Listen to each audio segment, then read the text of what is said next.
오늘 본문은 마태복음 4장의 마지막과 이어져 있습니다. 예수께서 무리를 보시고, 이 무리가 누굽니까? 이 무리. 4장 25절에 그 무리가 나옵니다. 갈릴리아 데가볼리와 예루살렘과 유대와 요단강 건너편에서 수많은 무리가 따르니라. 예수께서 가르치시고 선포하시고 치유하셨습니다. 예수께서 병을 고쳐주신다더라. 그 이야기를 듣고 2000년 전에 대단히 병이 많았거든요. 또 거기에 합당한 약과 의사가 부족했습니다. 육신의 질병, 마음의 질병, 영적 질병에 걸린 자들이 다 예수님께 나옵니다. 그래서 그들이 무리를 이루었어요. 수많은 무리가 따르니라. 여러분, 사람이 많아지면요, 사람은요, 기분이 이상해집니다. 자기를 따르는 사람이 많아지면 사람은 누구나 이상한 마음을 품게 마련입니다. 그 이상한 마음이란 바로 교만이에요. 내가 뭔가 된 것 같은 착각이에요. 근데 예수님은 그런 착각 필요 없으시죠. 실제로 그런 위엄을 갖고 계셨으니까요. 그런 권위 갖고 계셨으니까요. 그런 존경과 존중을 받아 마땅하신 분이죠. 아마 같이 있던 제자들은 신났을 거예요. 올컨이 됐구나. 한 가지 아쉬운 게 있다면은 좀 명망 있는 자, 좀 건강한 자, 실력 있는 자들도 이 무리에 주축이 되면 좋겠는데, 좀 병든 자들이 많구나. 그러면 뭐 어떠냐. 우리 선생님이 이렇게 세를 얻어서 나라를 이룰 수만 있다면 좋은 거지. 아직까지 제자들은 예수님의 그 사역의 의미를 제대로 좀 모르고 있는 상태죠. 어찌됐거나 우리 주님께서 이 무리를 이끄십니다. 근데 뭘 하세요? 이제 우리는 산상수훈이라 불리는 예수님의 긴 강화, 예수님의 긴 설교와 가르침을 이제 대하게 됩니다. 이들을 데리시고 예수님이 이루실 나라에 대한 청사진을 보여주시는 게 아니라 산상수훈에 대해서, 신자의 삶에 대해서, 은혜 받은 자의 삶에 대해서, 그리고 신자의 삶의 그 역설에 대해서, 세상과 다른 그 면면에 대해서 가르치세요.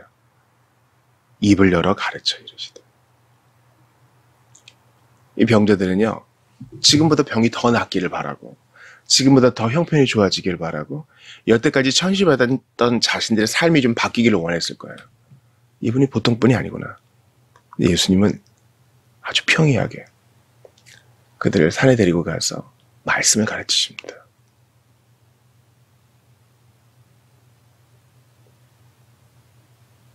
누군가 좀 목소리 크고 리더십 있는 사람이 앞에 나와가지고 우리 대단한 이원이신 이 랍비 이 선생님을 한번 여러분께 소개해 올리겠습니다. 여러분 큰 박수로 맞아주십시오. 오늘부터 우리가 이 선생님을 중심으로 해서 한번 조직을 이루어 봅시다. 함께 힘을 좀 규합해 봅시다. 이렇게 할 법도 한데 이 수많은 무리, 많은 무리 얼마나 많았을까요? 그때 주님은 이 무리를 데리고 산에 데려가셔서 말씀을 전하세요. 꼭 기억하세요. 우리 주님의 가르침과 선포와 치유의 사역은 하나예요. 자, 지금은 가르치겠다 이렇게 하지 않으시고, 자, 지금은 치료만 하겠다 이렇게 하지 않으세요. 이게 연결돼 있어요. 여러분도 이걸 경험으로 아실 거예요. 주는 그리스도요 살아계신 하나님의 아들이십니다 선포할 때 그것을 뒷받침하는 가르침이 같이 갑니다. 즉 선포와 가르침이 같이 가고요. 또한 성령 하나님께서 이 말씀을 사용하시기 때문에 말씀 듣는 현장에서는 치료와 치유가 일어나요. 여러분, 그거 아셔야 돼요. 의사들도 모르는 병들이 수두룩해요. 병원에서 정확하게 진단 내리지 못하는 질환이 수두룩하다고요. 그리고 거기에 대해서 매년마다 무수한 논문이 쏟아져 나오지만 그런 것 같다. 이 정도로 결론을 내리고 나아가는 거예요. 계속 치료책을 찾는 것이죠. 기억하세요. 의료진과 의료기술과 이 모든 것들은 돌볼 뿐 치료는 하나님이 하십니다. 그러므로 가르침과 선포로 말미암은 치유가 그거는 뭐 민간요법이고 그것은 2차적인 거고 그건 권위가 없는 거고 그렇게 치부하시면 큰일 나는 거예요. 우리 하나님은 진짜 고치세요. 상한 내 몸과 영을 고치세요. 주님은 병원과 의료진과 의학기술의 발달을 통해 이 일을 허락하시지만 동시에 당신 스스로 이 일을 또 하세요.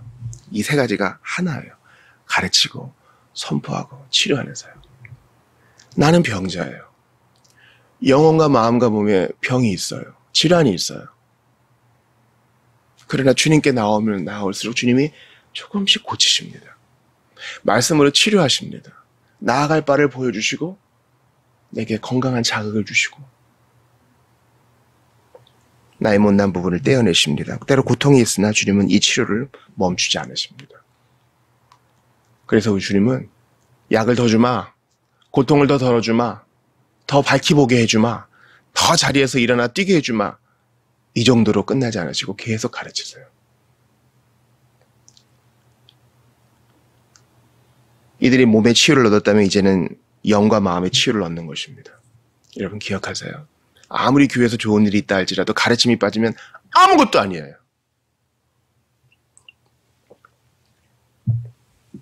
어제 주일이었잖아요. 교회에서 뭘 배우셨어요? 이게 남으셔야 돼요. 그들이 사도의 가르침을 받아.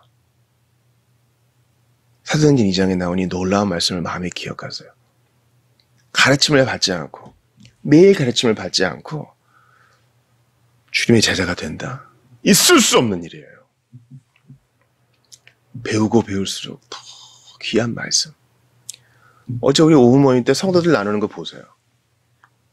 성경을 보다 보니까 야 이런 게 있구나 이런 게 있구나 새롭게 알게 되고 눈이 떠지게 되고 은혜가 충만해지게 되고 그 와중에 치료가 일어난다니까요. 치료만 받고 가르침을 안 받겠다? 이건 잘못된 것이고 예수가 그리스도이시라 하나님 나라의 선포 듣지 않고 난 그냥 내 지적 호기심을 만족시킬 만한 가르침만 받겠다. 이것도 있을 수 없고 난 예수는 믿겠지만은 가르침은 계속 받지 않겠다. 이것도 문제가 있는 것이에요. 가르침 주님의 권위 아래 앉아 배워야 되는 것입니다. 예수님이 입을 열어 가르치셨다 했으니 설교자도 입을 열어 가르쳐요. 설교자가 무슨 영상만 보여주면서 알아서 은혜 받으라 하지 않고 입을 열어 가르치는 거예요. 기억하세요. 주님이 남겨놓으신 방법은 우리한테 본을 끼쳐서 자취를 따라오게 하려 하심이거든요. 너희도 그와 같이 하라 이거예요. 자녀에게 입을 열어 가르치고 성도들에게 입을 열어 가르치고 선교사가 또 외국에 나가서 자기의 현장에 가서 입을 열어 가르치는 겁니다. 인격적인 소통이 있는 거예요. 입을 열어 가르침. 우리 하나님께서 입이 없으시지만 친히 자신의 입에 나오는 모든 말씀이라고 신명기 8장 3절에서 말씀하셨죠. 우리에게도 그렇게 하라고 말씀하시는 거예요. 입을 열어 가르침. 전도지를 줄 수도 있고 신앙 책자를 줄 수도 있어요. 그러나 포기하지 않는 방법이 있으니 입을 열어 가르치는 거예요. 기억하세요. 이것을 귀히 여기십시오. 입을 열어 선포하는 하나님 말씀, 내가 입을 열어 다른 사람들에게 전하는 권면의 말씀, 귀히 여기셔야 돼요. 가르침만 받고 꿀물만 쏙 빨아먹고 떠난다 이런 일은 없어요. 우리 주께서 우리에게 선포하고 가르치시고 치유하시는 것이 하나님을 기억하면서 내가 주님께 은혜를 받았다면 이제 그분의 발 아래 앉아 겸손히 배워야 됩니다. 가르침.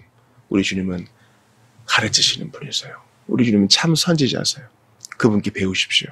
성경을 우리가 읽을 때마다 입을 열어 말씀하시는 그분의 가르침을 받는 거예요. 내가 원하는 거 기도해서 얻었다? 더욱 배우세요. 나를 위기에서 건지신 주님을 만났다? 더욱 배우세요. 어제 주일에 놀라운 은혜를 받았다? 아니요. 오늘 다시 성경 열어서 읽어야 됩니다. 우리 예수님의 방식을 성경을 가르치고 입을 열어 가르치는 우리 예수님의 방식을 귀히 여기고 받아들이시고 여러분들 실천하시는 모든 주의 백성들 되시기를 축원합니다. 두 번째 여러분과 나누고 싶은 것은 바로 산에 대한 것입니다. 예수님께서 제자들을 데리고 어디를 데려가세요? 산으로 가십니다.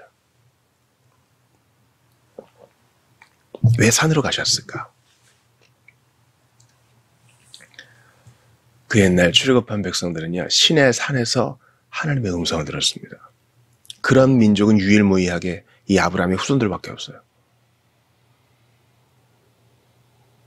불 가운데서 그들은 하나님의 음성을 들어요. 이제 율법을 주시려고 하는 거잖아요. 십계명 주시려고 하는 거잖아요. 하나님 백성으로 어떻게 살아야 되는지 알려주시는 거잖아요. 미리 제가 결론부터 말씀드리면 이 산상수훈은 십계명을 뛰어넘는 것이에요. 예수님은 십계명을 뛰어넘는 산상수훈을 말씀하시죠. 간음하지 말라 했으나 눈으로 보고 음욕 품는 자마다 이미 간음했다. 우리 주님은 마음을 꿰뚫으시죠. 살인하지 말라 그랬지만 실제로 죽이는 거 말고 형제를 내서 바보로 하는 자는 이미 살인했다. 이 동기의 문제를 다루신다고요. 그러니까 율법을 온전히 이루신 그리스도. 더욱더 의지해야 됨을 우리가 산상수훈을 통해 배워요. 근데 출애굽한 백성이 이 언약의 말씀을 어디서 받냐고요? 산에서 받아요. 백성들 보고 올라오라 그러죠. 근데 백성들이 뭐라 그럽니까? 당신만 올라가셔서 우리는 죽을 것 같습니다. 무서운 거예요. 하나님의 음성을 들으면 여러분 좋을 것 같죠? 우리는 이사야보다 낫지 않거든요. 화로다 나로 죽게 되었도다. 주님의 음성을 듣고 견딜 자가 누가 있겠어요? 하나님은 어미로우시고 크신 분이에요. 그 모든 이스라엘 백성들이 공포에 떨었어요. 모세 혼자 올라갑니다. 짐승도 들어오면 죽게 됐어요. 이 경계나무 올라오는 자는 다 죽이라. 십계명을 받는 자리는 위험의 자리였습니다. 죽을까 하노라 두려움의 자리였다고요. 그러나 주님은 이제 당신이 스스로 산에 무리들을 데리고 직접 올라가세요. 그 옛날 올라오라 하셨던 그분께서 이제는 올라가자 하십니다. 이제 두려움이 없어요. 십계명을 뛰어넘어요. 율법을 성취해요. 그 본의가 드러나요. 더 이상 두려움이 아니라 내 병을 고쳐주신 주님께 대한 친밀함만 있어요.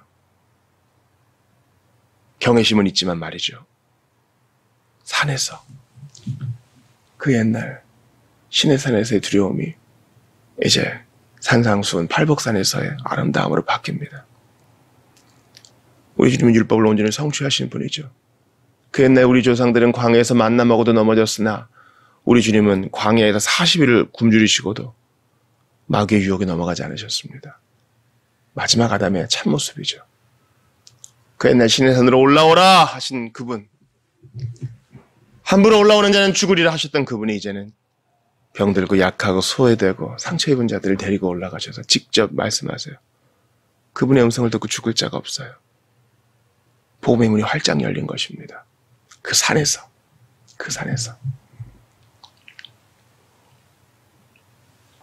마지막으로 여러분과 보고 싶은 것은 산에 올라가 앉으셨다는 데 있어요.